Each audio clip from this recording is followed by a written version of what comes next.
of the originals and Julie Plec, they're getting ready. They're getting all set up within their location. So we're going to be coming to you live in just a few minutes.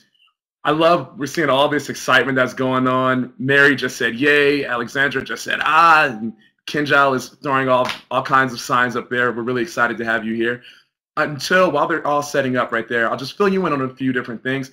I'm down here at Comic-Con, got a uniform on for the day, and I'll be going down the block, about 2 blocks, for the convention center.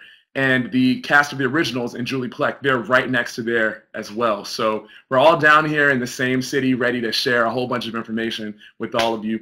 Before we get everything started, you guys probably already know that the originals premieres on the CW on October the 15th, and that'll be at 8/7 Central. So make sure that you already have that down in your calendar. Now, here we're going to be relying on you for a bunch of questions this morning. So we need to make sure that you guys are all excited, energetic. It looks like you already are excited. Now, I see some of you are asking me, how do I like Comic-Con so far?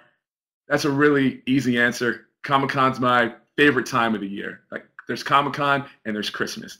And so down here at Comic-Con, it's awesome because, as you already know, you get a chance to see so many different casts down here, and you get to see the creators and comic book people as well as film people. It's like all the pop culture comes together. One of the exciting and unique things about what Extra is doing this year also, in addition to these live spreecasts, is we're giving away DVDs. So if you would like to get a DVD of Oblivion, we're going to be giving away 5 different Oblivion DVDs, and we're going to give them away to the first 5 people who we bring on camera to ask a question to the cast that we're going to have on today. So there are so many different reasons for you to keep on staying in and to participate. So let's see. You might also be stoked to know that this morning you're going to be the first people to talk with the cast of the originals and Julie Plec, because they'll head on over to Comic-Con a little later on today. That's when they're going to have their session. They have a session that's happening at 1:00 p.m. and they have a signing at the Warner Brothers booth that's going to happen at 4:00 p.m. So you guys are going to help us to prepare them for all of the insanity, all of the fans, all of the screaming that they're going to be encountering a little later on today. So we all have a very, very important job today that I think the cast and Julie, they're relying on us to kind of get them revved on up on this exciting morning. Let's see. Now, okay, so some of you are asking about what happened yesterday. Well, yesterday was a pretty tight day at Comic-Con. I'll give you an idea of what's going on the floor. So there's a few booths that just stand out because they're huge, like ginormous. They have multiple stories within the convention center. And one of them is a booth that I hang out at most of the time and that I MC at. And that's the Warner Brothers booth. And so are there any fans of The Big Bang Theory or Nikita? Let's see, The Following. Game of Thrones. Game of Thrones came through yesterday, and that cast was so incredible. They spoke to the fans as we were setting everything on up. They signed so many different autographs. You guys know Jon Snow was there, Daenerys was there, all of them. It was just pretty fantastic to see how much the fans love them. Also, right before Game of Thrones, Veronica Mars was there.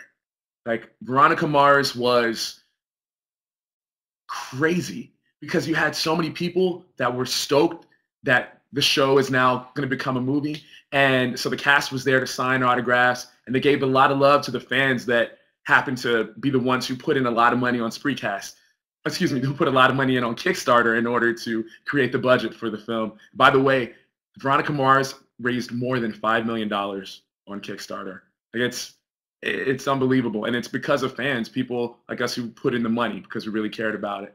Now, coming up today at Comic-Con, not only will the originals be at the Warner Brothers booth, but I see a lot of you are typing about the Vampire Diaries right now. The Vampire Diaries will be at the Warner Brothers booth as well today, so we're going to try to get some info from them. Supernatural is going to be at the booth on Sunday, but today also we've got Arrow that's going to be there.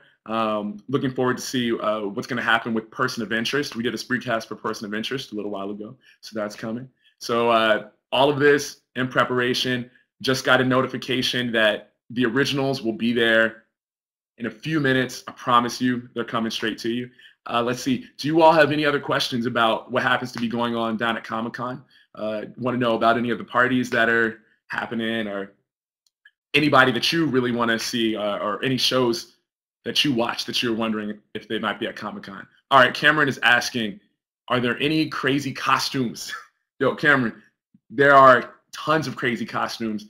And I've been watching the local news down here, and they keep on focusing on like these insane costumes. A lot of people put a lot of time into creating these things, and they look professional. So I give mad props to all those people out there that have taken the time to put in costumes. There's been a lot of Wonder Women around. I saw a bunch of Batmans. They've got the classic Batmans as well as the current Batmans around. Let's see. Any Damon costumes? I have not seen any Damon costumes yet, but we'll probably get to see the real Damon today when he comes to the booth. Let's see. Oh, what about Jared Padalecki's birthday yesterday? Yeah, Laura, you're right. Jared Padalecki did have his birthday yesterday. I know that there was a celebration, people saying happy birthday to Jared. He's down here, ready for Comic-Con. Let's see. Have you seen any Once Upon a Time costumes? I haven't seen any Once Upon a Time costumes yet, but I have seen the Once Upon a Time booth. And at the Once Upon a Time booth, it looks kind of like Captain Hook's ship. So it's huge, and people can walk into the booth and do some different things in it. I haven't been in there yet, but it's one of those big booths that you can see as soon as you enter the floor. Let's see, Captain Hook. We got a Captain Hook fan there. Let's see. Oh, the biggest movie trailer to be shown. Gosh, today is a big, big day for movies here at Comic-Con. Warner Brothers has a panel where they're going to be showing a bunch of stuff from upcoming Warner Brothers movies. I don't even know all the trailers that they're going to be showing there, but it's going to be breaking news for sure. There's something down here called the Godzilla experience, where people can walk into a building and it kind of puts them into the world of Godzilla. I know that that's something that's brand new and that's huge. So looking forward to seeing even more about what happens with Godzilla. What kind of information do we end up getting later on? So yeah. Oh, some of you said that you like my shirt.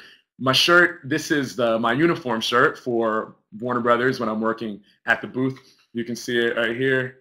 This is Warner Brothers Comic-Con 2013. It's a good time to be down here. But the cool thing is, regardless of wherever you are right now, you get to also be a part of this Comic-Con experience because it's all about the fans. Let's see. Greetings from Poland. Well, welcome, Poland. We're so glad that you're joining us. We hope that your connection is all good. Let's see. Hey, what's up, Brazil? See you out there too. Oh my gosh, look at that. I believe that I see Julie Pleck there. I see, okay, we've got some of the originals. Awesome. Okay, fantastic. Does everybody out there see what we're all seeing? Okay, yeah, judging by all the comments that are popping up, I think it's good. Now, this is a blast. First of all, welcome, cast of the originals and Julie Pleck. Hi. One of the exciting things about this is that there's so much action-packed right now that we have to have 2 additional screens in order to capture all of the coolness that's happening with the cast of the originals and Julie. I've never done anything like this before. I assume it was great, really cool. Well, then in that case, since this is Yeah. It's a terrible idea to have actors interviewed with screens where they can look at themselves while they're talking. Whose idea was this? Not distracting at all, right? No. Well, since this is the first recast for a lot of us, and as well, I know that for a lot of the cast down there, this is also your very first Comic-Con. I want to let everyone go through and just say what's up to the fans, introduce yourselves, as well as talk a little bit about your character from the originals. Pass the mic. Oh, CMD.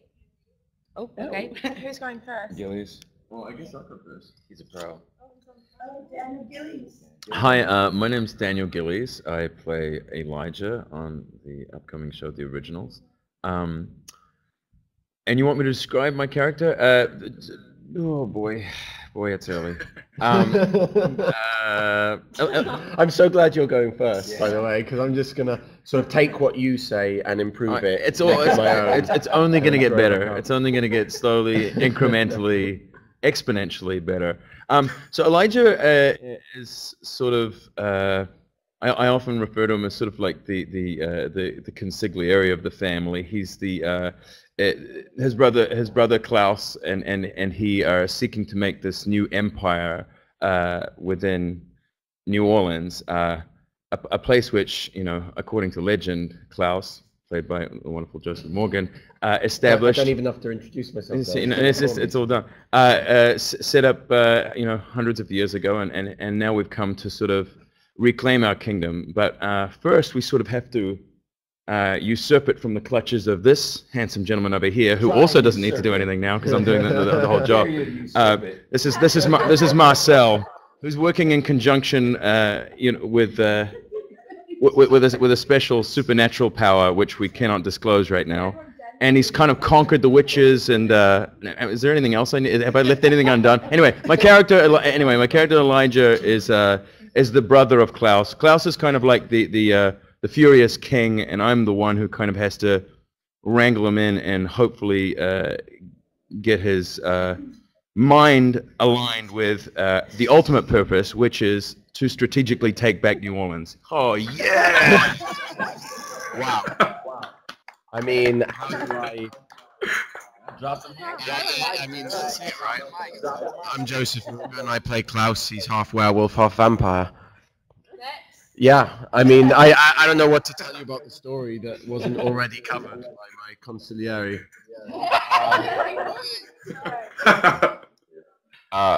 I'm Charles Michael Davis. I play Marcel, and he is the usurper. The usurped, possible usurped.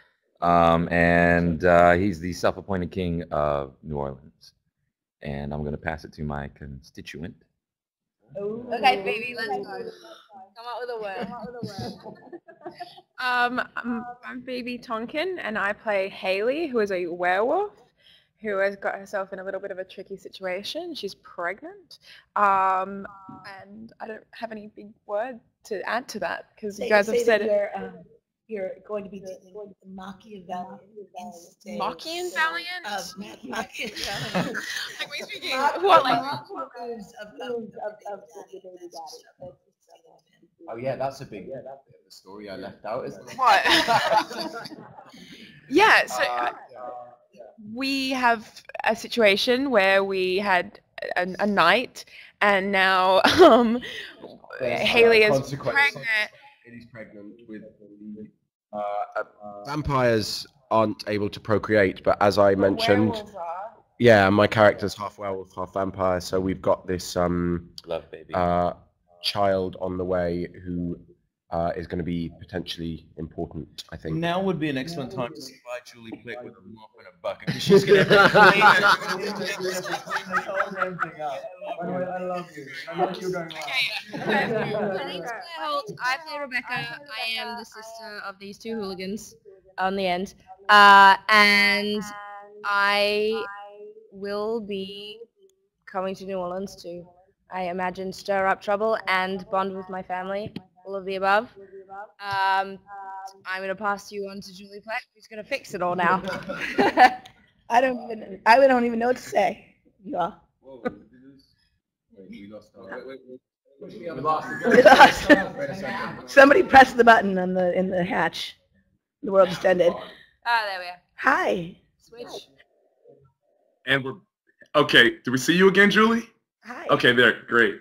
What am I supposed to talk about? Hey, so it's good. This is perfect now, Julie, because since you have the mic, we'd love to know, why did you feel as though now was the right time for the originals to come about out of the Vampire Diaries? You know, I actually thought it was the right time about a year and a half ago. It just took us a really long time to get going.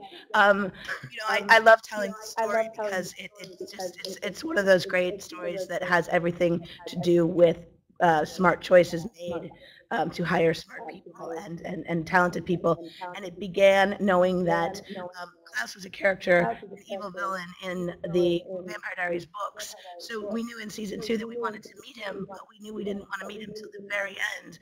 And so we had to create a stall character in the form of some random dude named Elijah, who would just, get us through a couple episodes and be sort of the heavy before we met Klaus. And then Daniel Gillies stepped on stage for the first day and did his thing, and it was so spectacular that suddenly Elijah became a character that intrigued us so much, and we really started thinking, well, gosh, you know, if the Salvatore brother bond is so good, then why not make why not make the originals more than just an original, Klaus, let's make it the originals.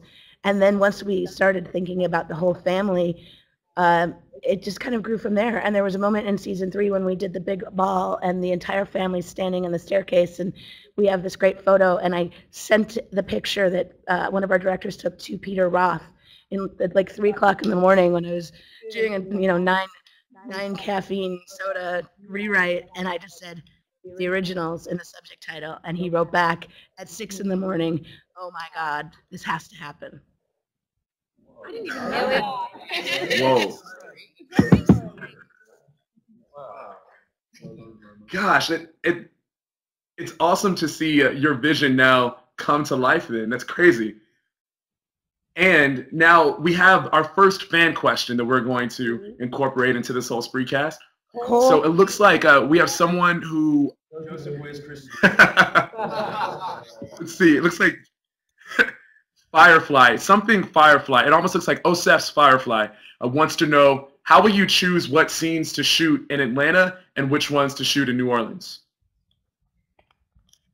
You know, we are going to have to shoot quite a lot in Atlanta because that's where our group is based. But I think what we'll do is anything that we fundamentally know we cannot achieve in Atlanta with, you know, some clever green screen or visual effects or set dressing, like, for example, the Mississippi River, for one.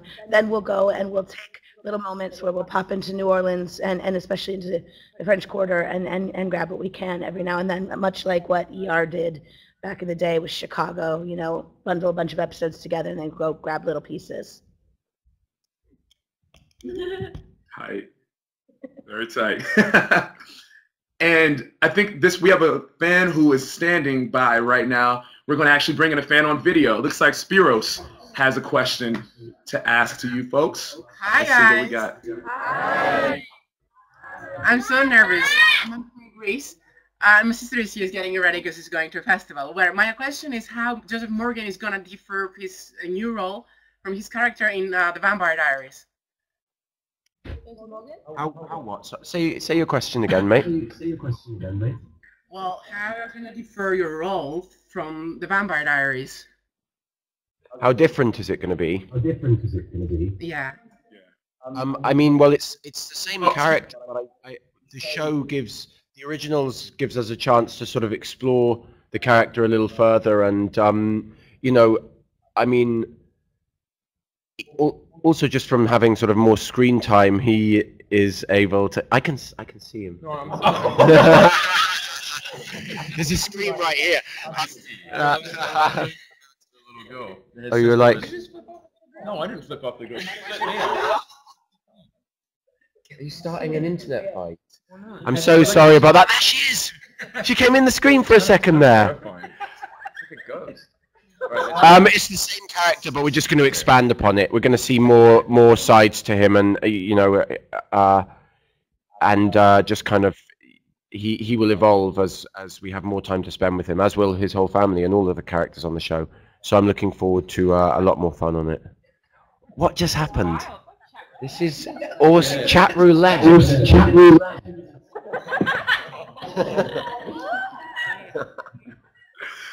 Thank you, Spiros. Appreciate it. You're welcome. Bye, guys. Thank you.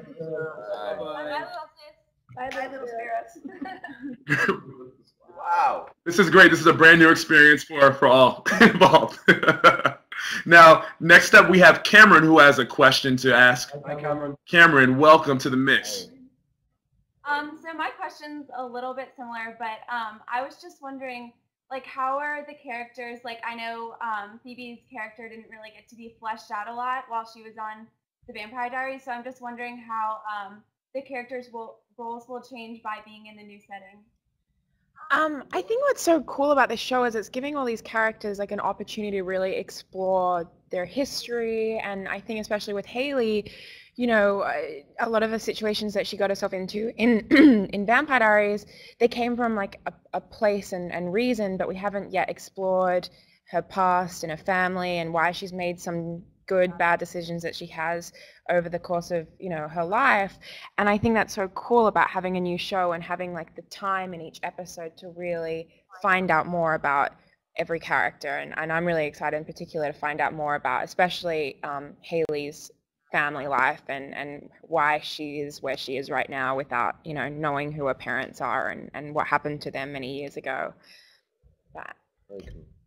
Yeah, I think there's this moment that we actually cut out of the pilot, which was it was actually my favorite moment of the whole thing.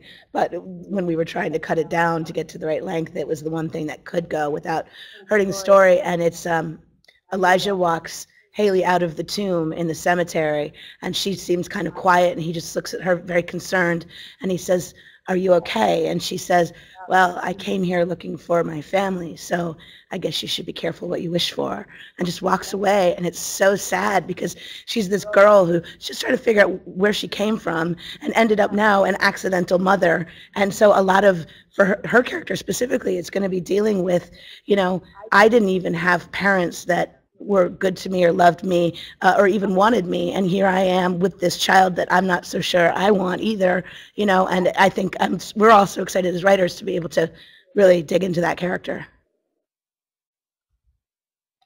Thank you. Bye. Thank you, Cameron. And now we've got time for one more fan question. Coming up next, we've got Mac. What's up, Mac? It was Matt.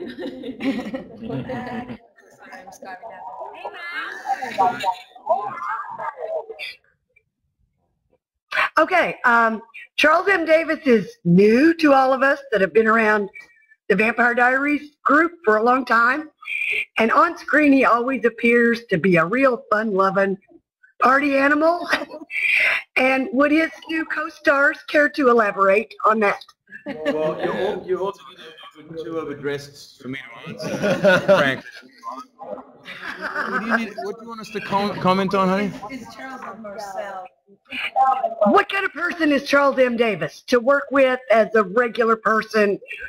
He looks like fun. He is sort of obnoxiously charming, I'll say that. Disgusting. Yeah.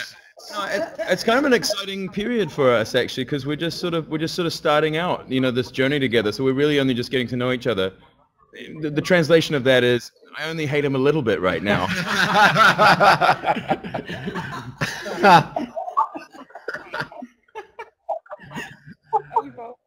Yeah. No, I don't hate him as much as Daniel does. I actually quite like him. But, you know, by the end of the season, I feel like my hate will have had a chance to grow and sort of become a hateful tree. When I've already measured the dressing rooms to make sure mine is slightly bigger than his. He's terrific to work with, and we had a lot of fun doing the scenes that we did. And you know, for me, because we're playing this rivalry, and he's playing such a kind of charismatic character and such a popular character amongst the other vampires, I can really use the jealousy that I feel in real life of him to and just put that straight on the screen. So yeah, it's a fun process. Defend yourself, Charles. Cool. I think everything they said is true, and will probably come to be. Yeah, I'm just having fun. It's a great experience. It's a great cast, so I feel very fortunate. So I can't help but have fun. They make it easy, no matter what they say. I take it all as compliments. You look lovely, by the way. Great. Thank you. See, he's still got it on right now. Still.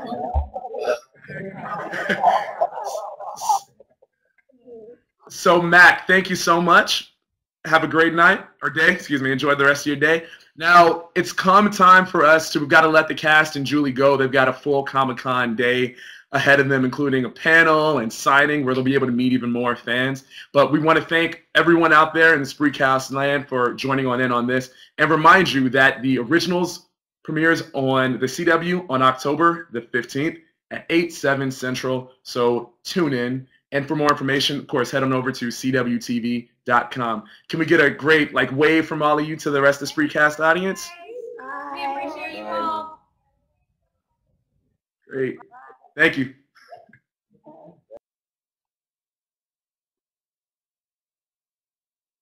All right. You all made that an enormous success. Thank you for keeping all of those questions flowing on in. We hope that you got a chance to hear a lot about what you wanted to hear. Julie was a blast. The rest of the cast was just on top of it all. So thank you so much for tuning in for that. We don't want you to leave this Spreecast, however, because we're going to be streaming all day here at Comic-Con. So coming up next, for example, we have Ray Park from G.I. Joe. So might as well just stay at your seat, maybe grab some water, something like that. But G.I. Joe